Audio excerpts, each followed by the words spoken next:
लालची बली और सुनार की कहानी। किसी गांव में एक सुनार रहता था जिसका नाम रहीम था।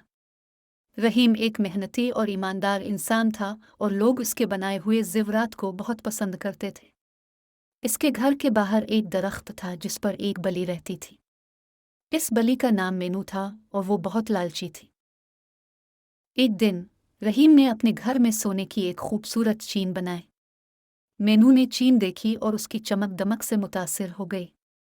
वो सोचने लगी कि कैसे ये चीन हासिल करे। इसी दौरान रहीम का ध्यान कहीं और था और उसने चीन मेज पर छोड़ दी। मेनू ने मौका का फायदा उठाया और चीन को अपने मुंह में दबाकर दरख्त पर चढ़ गई। रहीम जब वापस आया तो इसने देखा कि चीन गायब है।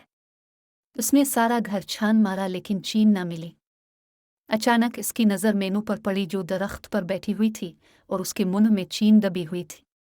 रहीम ने समझा कि बली ने चीन चोरी कर ली है। रहीम ने मेनू को नीचे बुलाने की कोशिश की मगर वो नीचे ना आए। रहीम ने कई तरीके आजमाए लेकिन सब बेकार गए। आखिरकार रहीम ने एक तरकीब सोची। इसने अपने घर से एक मछली निकाली और उसे दरख्त के नीचे रख दिया। मेनू ने मछली की खुशबू सूंघी और उसके मुंह में पानी भराया। वो चीन छोड़कर नीचे आई और मछली को पकड़ने लगी।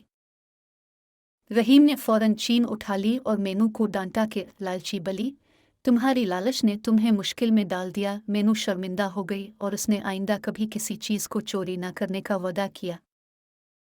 इस कहानी का अखलाक यह है कि लालच बुरी बिला है। लालच हमें न सिर्फ दूसरों के हुकूक को नुकसान पहुंचाने पर मजबूर करती है बल्कि हमें खुद भी मुश्किल में डाल सकती है। हमें हमेशा ईमानदारी और मेहनत से अपनी ज़रूरियात को पूरा करना चाहिए और दूसरों के हुकूक का एहतराम करना चाहिए। इस तरह हम एक खुशहाल और पुरअमन ज़िंदगी गुजार सकते हैं।